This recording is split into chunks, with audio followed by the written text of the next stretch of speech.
cold opens are interesting to me because as an audience member, when somebody just starts talking at me, it really begins to draw me in. It really makes me want to listen, waiting for that point, waiting for the payoff to what they are trying to tell me, what they are trying to relay to me. And they're especially powerful to me when people use them in a way that I don't expect if there are traditional openings. But they're also a great example of a powerful tool that we can use as dungeon masters and game masters. A way that we can draw in our players. A way that we can set the mood and set the tone for the game. And that is what I want to talk to you guys about today. So, I hope you're ready. Let's get started.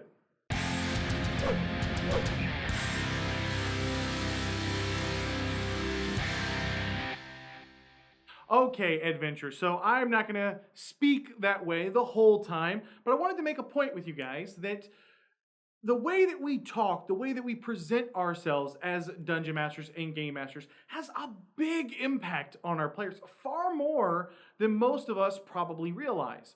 And once we understand that, that is when we can take that ability to captivate, to capture, to affect and influence our players' mood. That's when we can take those things and use them as tools to our own benefit to help our game. So that's what I want to talk to you guys about today. I want to talk to you about setting the mood, setting the tone for your games, drawing your players in and really evoking emotion from them with how we are presenting our games. And I've got a few tips here that hopefully you guys will find helpful in doing just that. The first tip that I have for you is volume. Volume is the easiest way to set the mood in your game. Let me give you an example.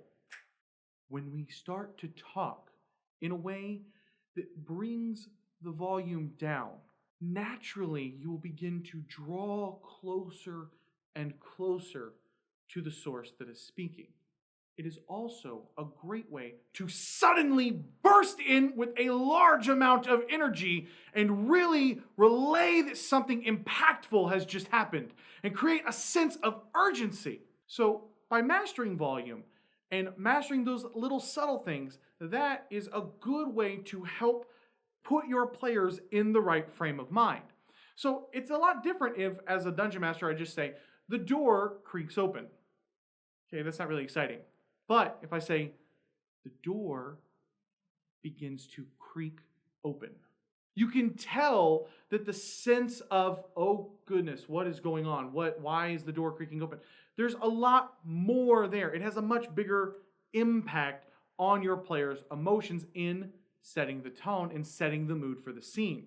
So we should be cognizant as dungeon masters and game masters at our table with how we are using volume to draw people in, or to excite them in a way that they clash and slide and slash and bang when we're describing our combats. Because those things should be exciting, should be thrilling, so your volume and your tone should in turn match that. So the first tip is to use volume. The next tip I have for you guys is to use music and images in your game. Now, I think a lot of dungeon masters and game masters are already doing this, and it does have an impact. Taking a few extra minutes and moments of your game prep for the week to set aside a few images of caves, to set aside some really gripping music to put your players in the right frame of mind can be very, very impactful on their emotions. So take the time to do that. And if you guys are using a virtual tabletop like Fantasy Grounds or Roll20, you should definitely be using music and images in your game. It's really easy to do. I know Roll20's had some lag issues as of late, but if you're on Fantasy Grounds or you don't want to use Roll20's built-in stuff, I recommend Watch Together, and I'll put a link down in the description below. I've actually done a video about how to use this software before. It's totally free. You have your players join, and you can play whatever music you want for them. You can play YouTube videos, all kinds of stuff. Very, very easy. Everything is synced up so everybody hears the music at the exact same time in your game, and I recommend it. So really, really easy to do.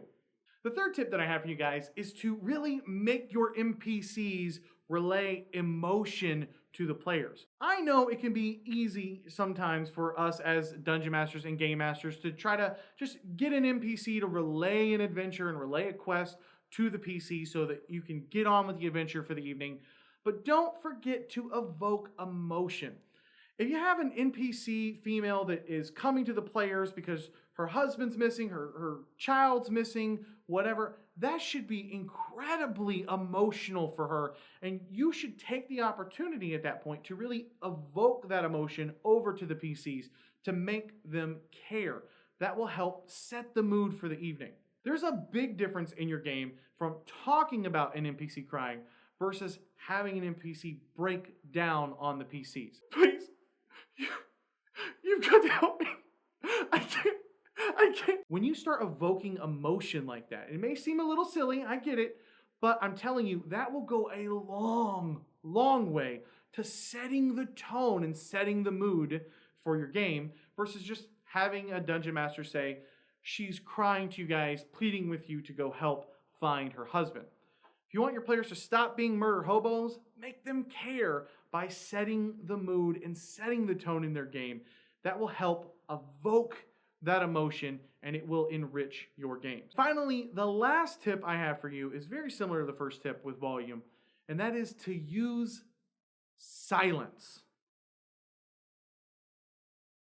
If your players have just rushed across the battlefield and had your cleric slide down a sheet of ice to save a dying party member in time to fight off a Balor, when the Balor finally falls,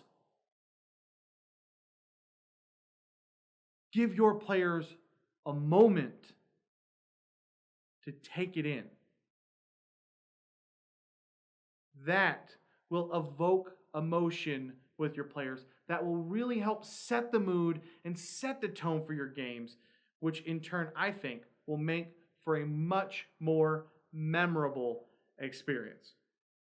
So there you go, guys. There's a few tips and tricks to help set the mood and tone at your table, to help bring about a bit of emotion for your players.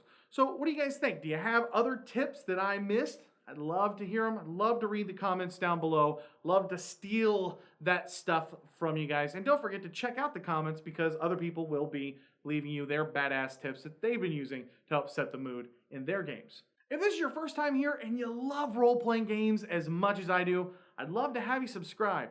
Every week I'll be talking about DM tips, player tips, tutorials, and more. So if that sounds like something you'd be interested in, just hit the subscribe button down below and come join us.